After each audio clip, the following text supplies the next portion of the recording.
Back to today's video. This is Anupama. आज मैं आप लोगों के लिए क्लास 11th की वीडियो लेके आई हूँ। आज की वीडियो में हम लोग ट्रिक्स देखेंगे हाइब्रिडाइजेशन कैलकुलेट करने की, कि कैसे किसी मॉलिक्यूल का हम बिना कोई इलेक्ट्रॉनिक कॉन्फ़िगरेशन निकाले, बिना कोई हाइब्रिडाइजेशन को ऑर्बिटल्स का डायग्राम बनाए, किस तरीके से हम उसका हाइब्रिडाइजेशन निकाल सकते हैं, और अगर हमें हाइब्रिडाइजेशन पता चल गया तो ज्योमेट्री निकाल सकते हैं। So without wasting any time, let us start the video. Watch the video till the end, and if you like it then hit the like button, and if you are new here then please subscribe to the channel.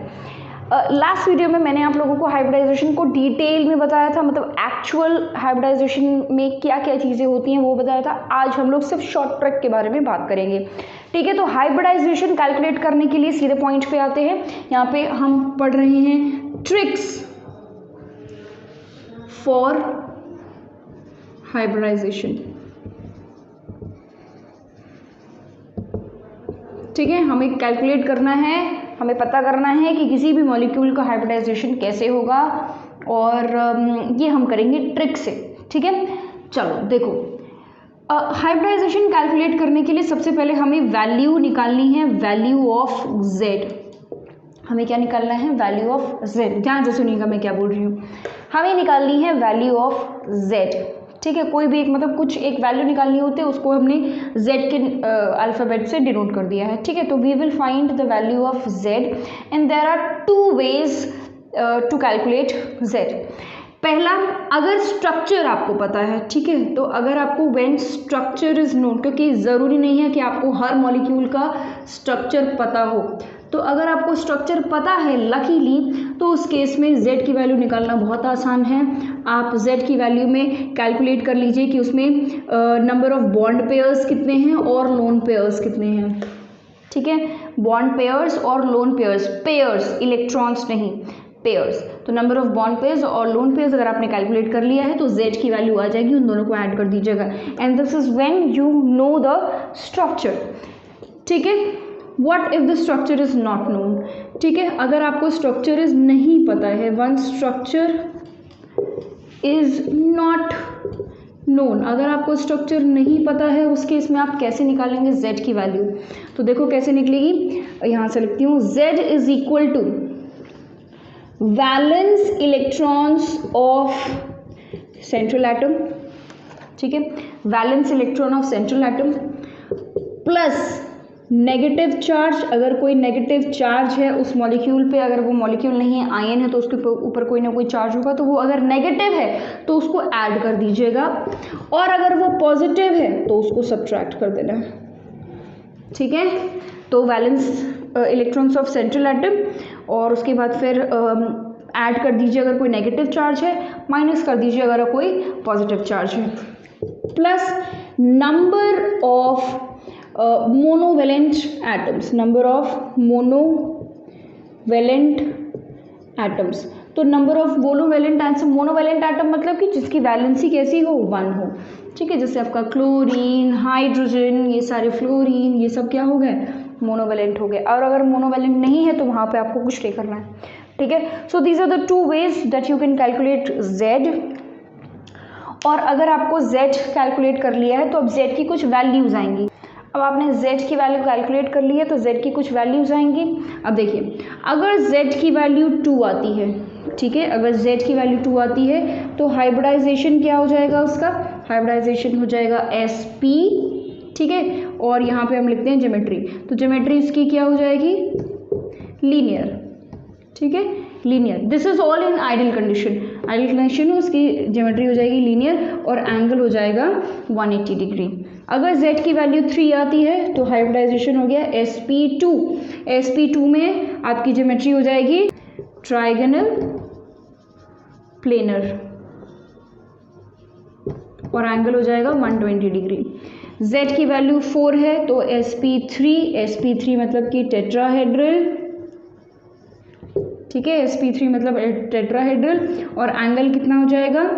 109 degrees 28 minutes. z की value अगर 5 है तो sp3d, और आपकी geometry हो जाएगी trigonal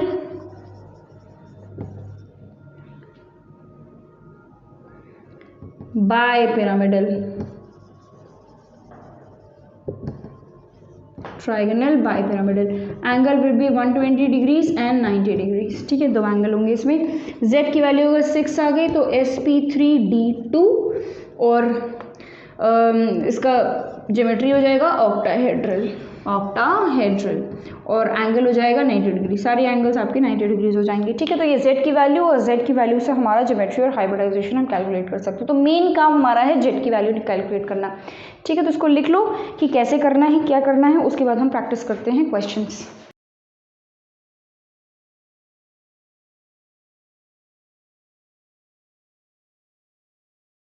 अब मान लीजिए कि हम पहले वो क्वेश्चंस करते हैं जिसमें हमें स्ट्रक्चर्स पता है। तो कुछ ऐसे क्वेश्चंस जिसमें हमें स्ट्रक्चर पता हो उसको हम कैसे कैलकुलेट करेंगे। अब जैसे फॉर एग्जांपल आपको NH3 का स्ट्रक्चर पता है ना, NH3 का स्ट्रक्चर आपको पता है। तो NH3 का स्ट्रक्चर, और ऊपर सबसे पहले तो फॉर्मूला लिख लो। फॉर्मूला क्या है, when structure is known, z की वैल्यू आप कैसे कैलकुलेट करेंगे, bond pair plus lone pair, bond pair plus lone pair, ठीक है। चलो भाई इसमें आते हैं, नाइट्रोजन हाइड्रोजन हाइड्रोजन हाइड्रोजन, और ये रहे उसके लोन पेयर्स। या तो आप ऐसे बना लीजिए लोन पेयर्स, या इस तरीके से ऑर्बिटल बना लीजिए। ऑर्बिटल बना लेते हैं, चलो ठीक है, ज्योमेट्री क्लियरली समझ पाएगी। दिस इज NH3, ठीक है। अच्छा, अब सबसे पहले तो बॉन्ड पेयर्स में हमेशा सिग्मा बॉन्ड के इलेक्ट्रॉन्स ही कैलकुलेट करने हैं, पाई को नहीं कैलकुलेट करना है। तो इसमें कितने सिग्मा बॉन्ड्स है, 1 2 एंड 3 सिग्मा बॉन्ड्स आर देयर, और एक क्या है, लोन पेयर। तो z की वैल्यू क्या आ गई, 3 + 1, 3 bond pairs and 1 lone pair. 3 + 1 = 4, और 4 का मतलब क्या हो गया, sp3 हाइब्रिडाइजेशन, और ज्योमेट्री क्या हो गई, टेट्राहेड्रल, ज्योमेट्री क्या हो गई, टेट्राहेड्रल। दूसरा एग्जाम्पल, मान लीजिए मैं एग्जाम्पल ले लेती हूँ H2O का, ठीक है, इसका भी स्ट्रक्चर हमें पता है, H2O। नाउ H2O में स्ट्रक्चर क्या होता है ऑक्सीजन का, वाटर का, ऑक्सीजन और 2 हाइड्रोजन, साथ में ऑक्सीजन के पास ये एक सेट ऑफ लोन पेयर और ये एक सेट ऑफ लोन पेयर्स। तो z की वैल्यू क्या होगी, कितने बॉन्ड पेयर्स हैं, 2 सिग्मा बॉन्ड्स हैं, यानी कि 2 बॉन्ड पेयर और 2 लोन पेयर, यानी कि 4, और 4 का मतलब क्या हो गया, sp3 हाइब्रिडाइजेशन, और ज्योमेट्री क्या हो गई, टेट्राहेड्रल, ठीक है। थर्ड, अगला देख लेते हैं हम लोग, कार्बन डाइऑक्साइड देख लें, ठीक है, CO2। तो कार्बन डाइऑक्साइड का स्ट्रक्चर कैसा होता है, ऐसा होता है। ऐसा का मतलब कार्बन के पास कोई लोन पेयर नहीं है, ठीक है, 2 सिग्मा बॉन्ड्स है, यानी कि z की वैल्यू क्या हो गई, 2 प्लस लोन पेयर 0, 2 मतलब कि sp मतलब कि कैसा, ज्योमेट्री कैसी हो गई, लीनियर, ठीक है, दिख भी रहा है लीनियर, ये दिख भी रहा है टेट्राहेड्रल, ठीक है। थर्ड एग्जाम्पल, अगला देखते हैं, आसान है, बहुत इजी है इसको कैलकुलेट करना, आराम से हम z की वैल्यू कैलकुलेट कर सकते हैं, ठीक है। अच्छा, फोर्थ, अगली H2S, ठीक है, H2S का स्ट्रक्चर ऐसा होता है, दिस इज द स्ट्रक्चर, ठीक है। सल्फर के पास आउटर मोस्ट शेल में 6 इलेक्ट्रॉन्स होते हैं, 2 हाइड्रोजन के साथ उसने बॉन्ड बना लिया, यानी कि उसने 2 खर्च कर दिए। भाई इस बॉन्ड में ये इलेक्ट्रॉन और ये इलेक्ट्रॉन, ये दोनों सल्फर के होंगे, ये वाला और ये वाला हाइड्रोजन का होगा। तो 6 में से सल्फर ने 2 यूज़ कर लिए बॉन्ड बनाने के लिए, बचे उसके पास कितने, 4। नाउ 4 में ये 2 लोन पेयर हो गए और ये दोनों लोन पेयर हो गए, ठीक है। तो 1 2 3 4 5 एंड 6 इलेक्ट्रॉन्स ऑफ सल्फर हो गए, ठीक है, 6 इलेक्ट्रॉन्स दिखने चाहिए आपको। ये हो गया आपका H2S का स्ट्रक्चर। अब इसमें देखो, ये सिग्मा बॉन्ड, ये सिग्मा बॉन्ड, तो Z की वैल्यू क्या हो गई, 2 प्लस कितने लोन पेयर्स हैं, 2, 2 + 2, 2 + 2 का मतलब क्या हो गया, 4 मतलब कि sp3, ठीक है, 4 मतलब कि sp3। फिफ्थ, अगला एग्जाम्पल देखते हैं SO3 का देखते हैं, ठीक है, SO3। नाउ SO3 में सल्फर डबल बॉन्ड बनाता है ऑक्सीजन के साथ, ठीक है, सल्फर क्या करेगा, डबल बॉन्ड बनाएगा ऑक्सीजन के साथ। तो ये एक सिग्मा, ये एक सिग्मा, ये एक सिग्मा, ठीक है, सिग्मा सिग्मा एंड सिग्मा। तो Z की वैल्यू क्या हो गई, Z की वैल्यू हो जाती है आपकी 3 + 0, लोन पेयर तो है नहीं, तो 0, 3 + 0, 3 मतलब कि sp2 हाइब्रिडाइजेशन, और sp2 का मतलब क्या होता है, ट्राइगोनल प्लेनर, और ट्राइगोनल प्लेनर आपका दिख भी रहा है, ट्राइगोनल प्लेनर, ठीक है, तो ये कुछ एग्जाम्पल्स हो गए जिससे कि आप कैलकुलेट कर सकते हो कि Z की वैल्यू क्या होगी। एक और एग्जाम्पल ले लेते हैं NO3 नेगेटिव का, ठीक है, एक नेगेटिव, सारे न्यूट्रल लिए, एक नेगेटिव भी ले लेते हैं। NO3 नेगेटिव में देखो N डबल बॉन्डेड होता है ऑक्सीजन के साथ, ये ऑक्सीजन सिंगल बॉन्ड, ये ऑक्सीजन सिंगल बॉन्ड, ठीक है। तो अब क्योंकि ऑक्सीजन सिंगल बॉन्ड बना रहा है इसलिए माइनस चार्ज, ये मैंने आप लोगों को पहले ही बताया, oxygen with single bond will have negative charge, इस ऑक्सीजन के ऊपर भी नेगेटिव चार्ज। ये जो नाइट्रोजन है ये कैसा होगा, पॉजिटिव चार्ज, क्यों, क्योंकि पॉजिटिव इसलिए क्योंकि ये 4 बॉन्ड बना रहा है, नाइट्रोजन 3 बॉन्ड बना रहा है तो न्यूट्रल, 4 बॉन्ड बना रहा है तो पॉजिटिव, ऑक्सीजन 2 बॉन्ड बना रहा है तो न्यूट्रल, 1 बॉन्ड बना रहा है तो नेगेटिव, 3 बॉन्ड बना रहा है तो पॉजिटिव। जितने बॉन्ड बनाने चाहिए उससे ज़्यादा बनाते हैं तो पॉजिटिव चार्ज आता है, उससे कम बनाते हैं तो नेगेटिव चार्ज, तो ऑक्सीजन के पास नेगेटिव चार्ज। अब देखो इस पॉजिटिव और इस नेगेटिव दोनों ने आपस में एक दूसरे को कैंसिल कर दिया तो टोटल चार्ज कितना बचा, बस 1 नेगेटिव, इसलिए NO3 negative. This is clear, all right. तो सिग्मा बॉन्ड्स काउंट कर लो, देखो 1 2 3 3 सिग्मा बॉन्ड्स हैं यहाँ पर, यानी कि Z की वैल्यू कितनी हो गई, 3, नो लोन पेयर्स, ठीक है, Z की वैल्यू कितनी हो गई है 3 का मतलब sp2, और sp2 का मतलब ज्योमेट्री कैसी होगी, ट्राइगोनल प्लेनर, ठीक है, और ट्राइगोनल प्लेनर तो आपका दिख भी रहा है। सो ये कुछ एग्जांपल्स हो गए तब के जब आपको Z की वैल्यू तब निकालनी है जब आपको स्ट्रक्चर पता हो। स्ट्रक्चर पता है तो Z की वैल्यू निकालना इज़ वेरी इजी, बट ज़रूरी नहीं है कि आपको सबके स्ट्रक्चर पता हो, इसलिए आप कुछ क्वेश्चंस ऐसे करेंगे जिसमें हमें स्ट्रक्चर नहीं पता होगा, ठीक है, इसको लिख लीजिए आप लोग। ऑल राइट, सो नाउ अब हम लोग करते हैं Z कैलकुलेट करते हैं, हाइब्रिडाइजेशन कैलकुलेट करते हैं, ज्योमेट्री कैलकुलेट करते हैं when we don't know about the structure, ठीक है, हमें स्ट्रक्चर के बारे में नहीं पता है। तब स्ट्रक्चर का पता होना क्यों चाहिए, स्ट्रक्चर का पता इसलिए होना चाहिए ताकि आप सिग्मा और पाई को कैलकुलेट कर सके, कितने, सॉरी पाई नहीं, सिग्मा और लोन पेयर्स को कैलकुलेट कर सके, और वो तभी होगा जब आपको स्ट्रक्चर पता होगा, ठीक है। चलो आगे देखते हैं। ओके, अब हम कैलकुलेट करते हैं Z की वैल्यू तब के लिए जब हमें स्ट्रक्चर ना पता हो, ठीक है। आइए देखते हैं, वीडियो रिकॉर्डिंग हो रही है, ऐसा तो नहीं कि यस हो रही है। Okay, let us start with Z। अब Z is equal to half valence electrons of central atom plus minus charge minus plus charge, ठीक है, और plus monovalent atom,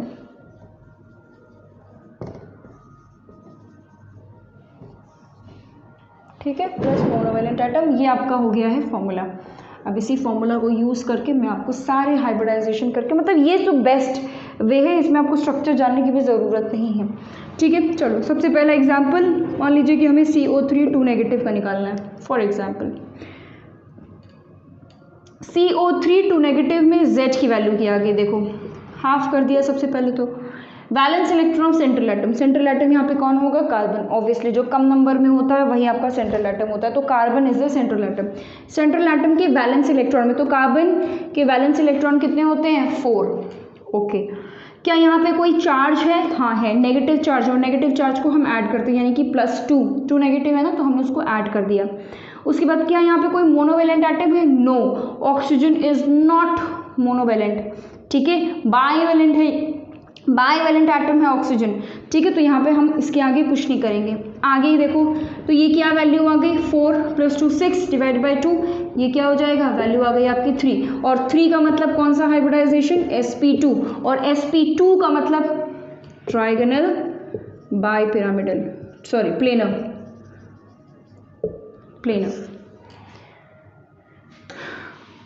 trigonal planar. अब अगला देखते हैं, एक और एग्जांपल देखते हैं, XeF2। ओके, तो अब इस केस में हमारा Z की वैल्यू देखो क्या होगी, 1/2। Xe क्या है, इट इज जेनॉन, ठीक है। Now xenon is a noble gas, और नोबल गैस में आउटर मोस्ट शेल में कितने इलेक्ट्रॉन्स होंगे, 8, तो इसमें लिख दिया हमने 8, प्लस क्या यहाँ पे कोई चार्ज है? ना पॉजिटिव ना नेगेटिव, तो चार्ज वाला तो पार्ट खत्म हो गया। मोनोवेलेंट एटम है, यस फ्लोरीन हमारा क्या है? मोनोवेलेंट है। फ्लोरीन कैसा है? मोनोवेलेंट। मोनोवेलेंट का मतलब क्या हुआ? कितने फ्लोरीन, कितने मोनोवेलेंट है? 2, तो 8 + 2 कितना हो गया? 10 डिवाइडेड बाई 2 5। Z की वैल्यू क्या आ गई? 5। 5 का मतलब sp3d। ज्योमेट्री कैसी हो जाएगी इसकी? Trigonal planar, right. ज्योमेट्री कैसी होगी? ट्राइगोनल प्लेनर हो गई, ठीक है। अब ट्राइगोनल प्लेनर की ज्योमेट्री हम कैसे बनाएंगे? अगर यहाँ पर, अब यहाँ पर देखो, समझो इस बात को ध्यान से। हाइब्रिडाइजेशन इसका कितना है? 5, मतलब कि इसके कितने हाइब्रिड ऑर्बिटल्स रहे होंगे? 5 हाइब्रिड ऑर्बिटल्स थे, लेकिन कितने फ्लोरीन आए बॉन्ड बनाने के लिए? सिर्फ 2। यानी कि ये जो 3 हाइब्रिड ऑर्बिटल्स थे उसमें पहले से इलेक्ट्रॉन रहा होगा, तभी तो फ्लोरीन नहीं आया। मेरी बात समझ में आ रही है? 5 हाइब्रिड ऑर्बिटल्स यहाँ पर थे, तभी तो हाइब्रिडाइजेशन sp3d है। 5 हाइब्रिड ऑर्बिटल्स में से सिर्फ 2 फ्लोरीन ही आते हैं बॉन्ड बनाने के लिए, यानी कि बाकी तीन में ऑलरेडी इलेक्ट्रॉन्स रहे होंगे, तभी ज़ेनॉन ने सिर्फ 2 फ्लोरीन के साथ बॉन्ड बनाया। यानी कि उसमें इलेक्ट्रॉन्स रहे होंगे, मतलब उनको क्या बोलेंगे? वो हाइब्रिडाइजेशन में पार्टिसिपेट कर रहे हैं पर बॉन्ड फॉर्मेशन में पार्टिसिपेट नहीं कर रहे हैं, मतलब वो क्या है? लोन पेयर्स, ठीक है। तो ज़ेनॉन के पास कितने लोन पेयर्स हो गए हैं? यहाँ पर टोटल 3 लोन पेयर्स। तो इसको हम कैसे बनाते हैं? देखो ये है ज़ेनॉन, ये रहा एक लोन पेयर, ये रहा दूसरा लोन पेयर, ये रहा तीसरा लोन पेयर, ठीक है। ट्राइगोनल प्लेनर बनेगा ना, trigonal bi pyramidal, sorry bi pyramidal, trigonal bi pyramidal, ठीक है, सही कर लो, ट्राइगोनल बाई पिरामिडल, ठीक है। तो ये हो गया एक, ये हो गया 3 लोन पेयर जो कि क्या बना रहे? ट्राइगोनल बना रहे हैं, ऊपर एक फ्लोरीन और नीचे एक फ्लोरीन, ठीक है। हम लोन पेयर्स को इस पोजीशन पे नहीं लगा सकते। देखो ये जो पोजीशन होती है ना प्लेनर वाली, इनको हम बोलते हैं इक्वेटोरियल पोजीशन। क्या बोलते हैं? यहाँ लिखते हैं, इनको हम क्या बोलते हैं? इनको हम बोलते हैं इक्वेटोरियल पोजीशन, इक्वेटोरियल पोजीशन। और ये जो हमने बनाया है इसको हम बोलते हैं एक्सियल पोजीशन, इसको हम क्या बोलते हैं? Axial position. तो जब भी ट्राइगोनल बाय पिरामिडल में जब भी आपको लोन पेयर्स लगाने होंगे तो लोन पेयर्स को आप कभी भी एक्सियल पोजीशन पे लगाना मत शुरू करना। लोन पेयर्स हमेशा सबसे पहले इक्वेटोरियल पोजीशंस पे लगाइएगा, ठीक है। यहाँ से अगर इसके पास एक लोन पेयर है, बाकी सारे बॉन्ड पेयर्स हो, तो सबसे पहला एक लोन पेयर वो यहीं लगेगा इक्वेटोरियल पोजीशन, मतलब कि इनमें से, इन 3 में से कहीं पर भी इक्वेटोरियल पोजीशन पर लगता है, एक्सियल पोजीशन में नहीं लगता। ऐसा इसलिए क्योंकि एक्सियल में और इक्वेटोरियल में 90 डिग्री का एंगल है। ये तो बात हुई थी ना। अरे भाई ये रहा इक्वेटोरियल पोजीशन, फिर से समझाते हैं। ये रहा आपका इक्वेटोरियल पोजीशन, ये और ये तीनों इक्वेटोरियल्स है, ये और ये एक्सियल है, ठीक है। तो आप फ्लोरीन को हमेशा एक्सियल पोजीशन पे लगाओगे। क्यों? क्योंकि इक्वेटोरियल पोजीशंस पे जो एंगल बनता है वो कितना बनता है? 120 डिग्री। और एक्सियल पोजीशन पे जो एंगल बनेगा, भाई यही तो है, ये प्लेन है, ऊपर एक आ गया एक्सियल पोजीशन, उनके बीच में एंगल कितना बनता है? 90 डिग्री। ये एंगल कितना बनता है? 90 डिग्री। अब आप मुझे ये बताइए कि लोन पेयर तो वहीं पर अपने आप को अलाइन करेगा जहाँ पे एंगल ज़्यादा हो, दूरी ज़्यादा हो, रिपल्शन कम हो। तो लोन पेयर यहाँ पे एंगल 120 डिग्री, यहाँ पे एंगल 90 डिग्री, तो जाहिर सी बात है लोन पेयर मैक्सिमम दूरी पे रहना चाहेंगे, यानी कि 120 डिग्री पे रहना चाहेंगे, ठीक है। तो ये हो गया आपका ज़ेनॉन का, जो मतलब कि XeF2 का structure. I hope this is clear, ठीक है। चलो आगे बढ़ते हैं, फर्स्ट, सेकेंड एंड थर्ड। अच्छा एक चीज़ और, अगर आप चाहें तो यहाँ पर आप डायरेक्टली भी निकाल सकते हो, मतलब कि यहाँ पे आप इस मेथड, जो इससे पहले वाला मेथड हमने किया था Z = bond pair plus lone pair, उसको भी आप चाहें तो यहाँ यूज़ कर सकते हैं। कैसे? बस आपको ये पता चल जाए कि बॉन्ड पेयर्स कितने हैं, लोन पेयर्स कितने हैं, पता चल जाएगा। अभी तो हमने कैलकुलेट कर लिया था, देखो हाइब्रिडाइजेशन हमारा कितना आ गया था? 5, तो हमें पता चल गया क्या कि बॉन्ड पेयर्स इतने हैं, लोन पेयर्स इतने। अगर हमें हाइब्रिडाइजेशन ना पता हो, ठीक है, Z की वैल्यू अगर हमको निकालनी हो तो हम कैसे निकाल सकते हैं? देखो ज़रा, हम बिना स्ट्रक्चर बनाए बॉन्ड पेयर्स और लोन पेयर्स कैसे निकाल सकते हैं, वो भी निकाल सकते हैं। देखो ज़रा, ज़ेनॉन के पास आउटर मोस्ट शेल में कितने इलेक्ट्रॉन्स हैं 8, नोबल गैस है तो आउटर मोस्ट शेल में कितने इलेक्ट्रॉन्स हो गए 8, ठीक है। इन 8 में से 2 इलेक्ट्रॉन उसने यूज कर लिए फ्लोरीन के साथ बॉन्ड बनाने के लिए, ठीक है। 8 में से 2 इलेक्ट्रॉन्स तो उसने यूज़ कर लिए फ्लोरीन के साथ बॉन्ड बनाने के लिए, तो 8 में से 2 चले गए, मतलब बचे कितने 6। ये 6 इलेक्ट्रॉन्स किसी के साथ बॉन्ड नहीं बना रहे, यानी कि ये क्या बनाएंगे लोन पेयर्स। और 6 में कितने जोड़े बनेंगे, कितने पेयर्स बनेंगे 3। यानी कि हमें समझ में आ गया कि 8 में से 2 इलेक्ट्रॉन्स चले गए फ्लोरीन के साथ बॉन्ड बनाने के लिए। इसको देखते ही आप समझ जाओगे कि कितने बॉन्ड पेयर्स हैं 2। भाई 2 बॉन्ड पेयर्स, 2 फ्लोरीन तो 2 बॉन्ड्स बनेंगे, 2 बॉन्ड पेयर्स हो गए, ठीक है।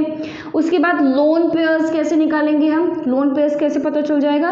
लोन पेयर्स आप बचे हुए को माइनस कर दो, यही तो करोगे, क्या कर दोगे बचे हुए को माइनस कर दो। कैसे माइनस कर दोगे, देखो जरा ध्यान से देखो,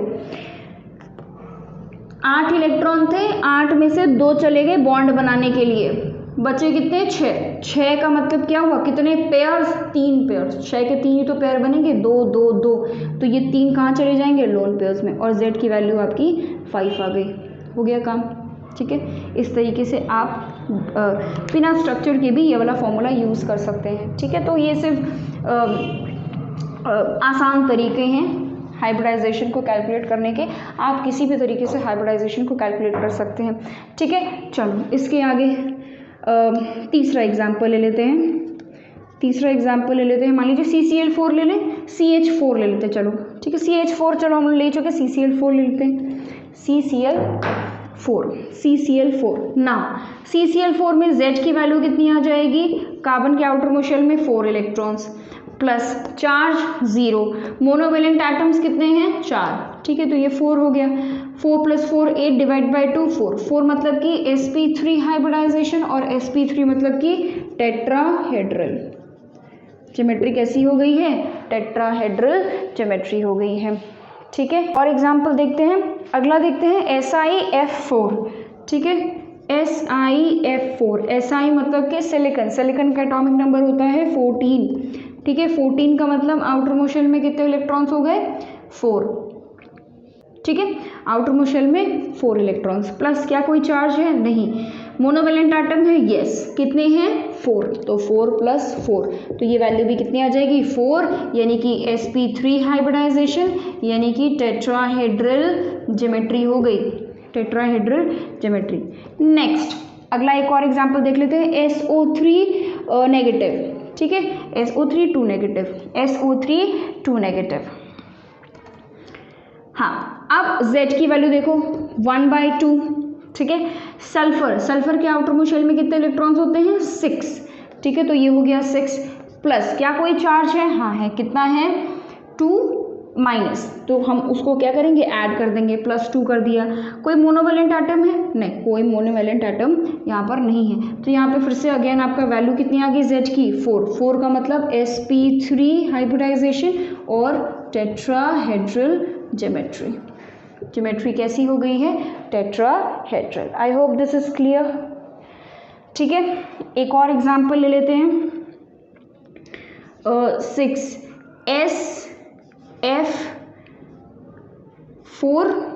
SF4 ले लेते हैं, चलिए SF4, ठीक है। Z की वैल्यू कितनी हो गई हाफ, सल्फर मतलब कि 6 प्लस क्या कोई चार्ज नहीं, monovalent atom yes, monovalent atom कितने हैं यहाँ पर 4 हैं, तो 6 + 4 10, यानी कि वैल्यू कितनी आ गई 5, 5 का मतलब क्या हो गया sp3d, sp3d मतलब ट्राइगोनल बाइपिरामिडल, ट्राइगोनल बाइपिरामिडल, ठीक है। क्या अब आप इसकी ज्योमेट्री ड्रॉ कर सकते हैं, इसकी ज्योमेट्री ड्रॉ कर सकते हैं, देखो फिर से जैसे ही मैंने यहाँ पे XeF2 का बताया था वैसे ही हाइब्रिडाइजेशन कितना आया है 5, यानी कि ऑर्बिटल्स कितने रहे होंगे 5, जिसमें से फ्लोरीन कितने हैं 4, यानी कि 5 में से 4 रहे तो बॉन्ड बना लिया, एक रह गया, उस एक ने बॉन्ड क्यों नहीं बनाया होगा? क्योंकि उसके पास ऑलरेडी इलेक्ट्रॉन्स भरे पड़े होंगे, यानी कि कंप्लीटली फिल्ड ऑर्बिटल्स जो कि हाइब्रिडाइजेशन में पार्टिसिपेट करते हैं पर बॉन्ड फॉर्मेशन में पार्टिसिपेट नहीं करते। यहाँ 5 थे, यहाँ चाहे ए रह गया, एक ने हाइब्रिडाइजेशन में पार्टिसिपेट किया पर बॉन्ड फॉर्मेशन में पार्टिसिपेट नहीं किया, वो एक कौन है? Lone pair. यानी कि यहाँ पर कितने बॉन्ड पेयर्स हैं? 4, और लोन पेयर कितने हैं? 1। तो बिना स्ट्रक्चर के आप number of bond pairs lone pairs निकाल सकते हो, और Z की value bond pairs plus lone pairs वाला फॉर्मूला भी यहाँ पर निकाल सकते हो। इसकी ज्योमेट्री कैसे बनेगी? ज्योमेट्री होगी ट्राइगोनल बाय पिरामिडल।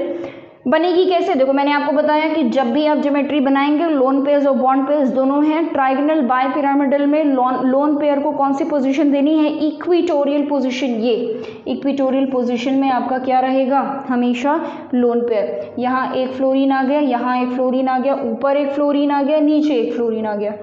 ठीक है, इस तरीके की आपकी ज्योमेट्री यहाँ पर बन गई।